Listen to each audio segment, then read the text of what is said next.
성도님들 안녕하십니까? 오늘 함께 살펴볼 말씀은 요한복음 16장입니다. 요한복음 16장에서 예수님은 핍박과 환난 중에도 실족하거나 두려워할 필요가 없는 이유 세 가지를 말씀하시면서 제자들을 위로하십니다. 첫째로 성령을 주시겠다라는 약속을 하셨습니다. 진리의 성령이 오시면 그가 와서 죄에 대하여, 의에 대하여, 심판에 대하여 세상을 책망하실 것이며 우리를 모든 진리 가운데로 인도하실 것입니다.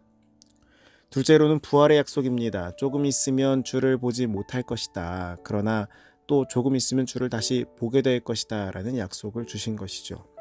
지금은 너희가 근심하나 내가 다시 너희를 보리니 너희 마음이 기쁠 것이요 너희 기쁨을 빼앗을 자가 없을 것이다 라고 말씀을 주십니다.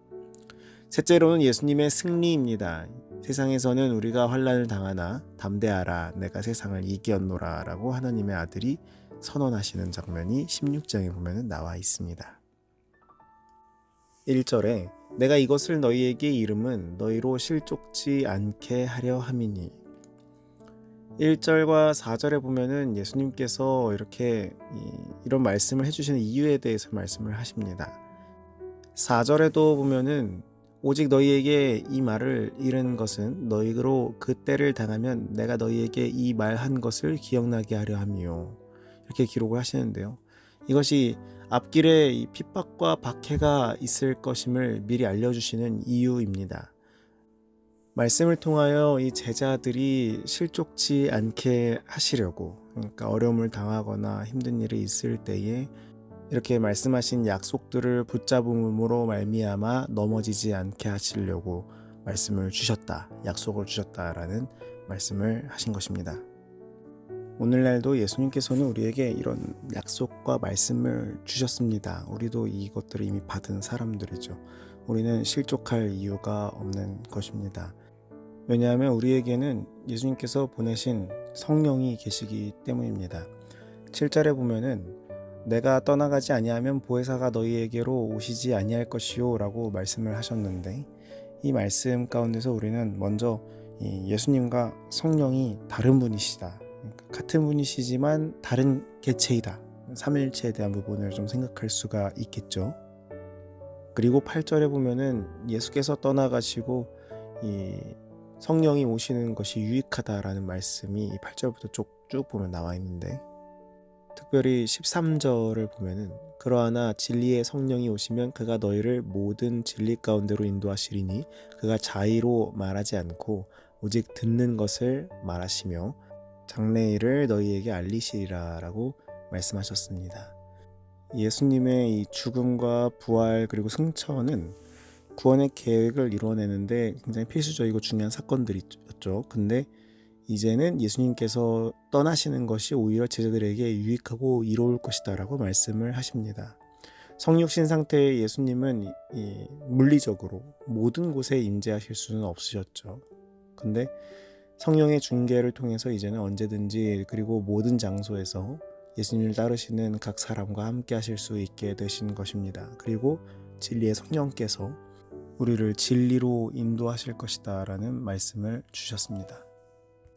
16절에 보면은 조금 있으면 너희가 나를 보지 못하겠고 또 조금 있으면 나를 보리라 하신대 라는 말씀을 제자들에게 해주셨는데, 이 조금 있으면 너희가 나를 보지 못하겠고 또 조금 있으면 나를 보리라 라는 말씀을 이해를 하지 못합니다, 제자들이. 그래서 이제 서로 막 물어보면서 아니 어떻게 된 것이냐, 아버지께로 가매라 하신 것이 무슨 말씀이냐라고 이렇게 서로 물어보는 장면이 17절부터 보면 나와 있는데, 이 16절부터 19절 사이에는 이 조금 있으면이라는 단어가 7번이나 반복됩니다. 이 조금은 이 시간과 관련된 단어잖아요. 근데 1차적으로는 굉장히 짧은 시간을 의미하는데 상징적으로는 긴 시간의 개념으로도 이해될 수가 있습니다. 일반적으로 첫 번째의 이 16절에 나와 있는 말씀 살펴볼 때 첫 번째에 조금 있으면은 그리스도의 고난과 죽음을, 그리고 두 번째에 조금 있으면은 십자가의 부활과 승천을 가리키는 것으로 이해하기는 합니다. 그런데 어떤 학자들은 이 예수님의 이 말씀들 가운데 이중적인 의미가 들어있다라고 주장을 하면서 첫 번째는 이 죽음과 부활과 승천을 가리키고 두 번째는 세상 끝에 나타나실 그분의 재림을 가리킨다라고 이야기하기도 합니다. 그런데 이 절에서 다시 보게 된다라는 것이 영적인 실제를 의미한다고 한다면 가시적인 것인지는 확실하지 않으니까 이 영적인 실제로서 제자들이 예수님을 다시 보게 되는 것이라면 성령을 만나게 되는 것까지를 우리가 생각해 볼 수가 있겠습니다. 가시적으로 보는 것이라고 한다면 부활하신 예수님을 보게 되겠지만은 여기 앞부분까지 성령 강림 이런 부분에 대해서 문맥상으로 이야기를 하셨기 때문에 이 16절이 성령의 오심과 전혀 관계가 없다라고 단정 지을 수는 없는 것이죠. 아무튼 간에 여기에 나와 있는 이 예수님께서 말씀하신 약속은 무엇이냐면 예수님께서 함께 하신다라는 것입니다.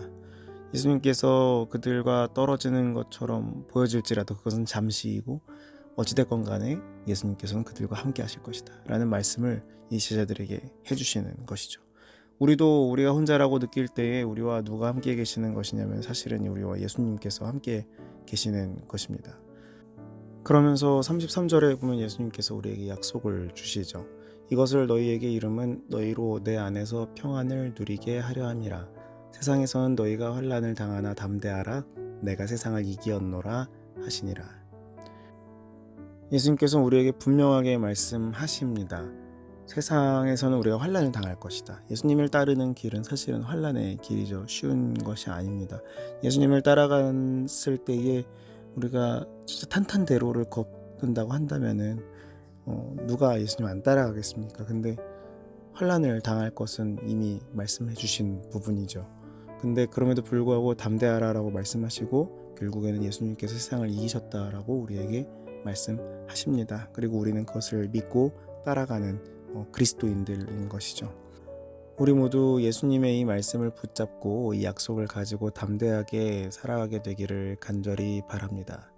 성령님의 은혜와 가르치심이 우리 삶 가운데 있고 죄를 깨닫고 의의 길로 인도하시는 성령님의 음성을 붙잡으며 또한 예수님의 이 약속들을 굳게 잡고 나아가는 우리 모두가 되기를 간절히 바라면서 아침 말씀을 마치도록 하겠습니다. 오늘은 청년반 조희진 청년을 위해 기도하도록 하겠습니다.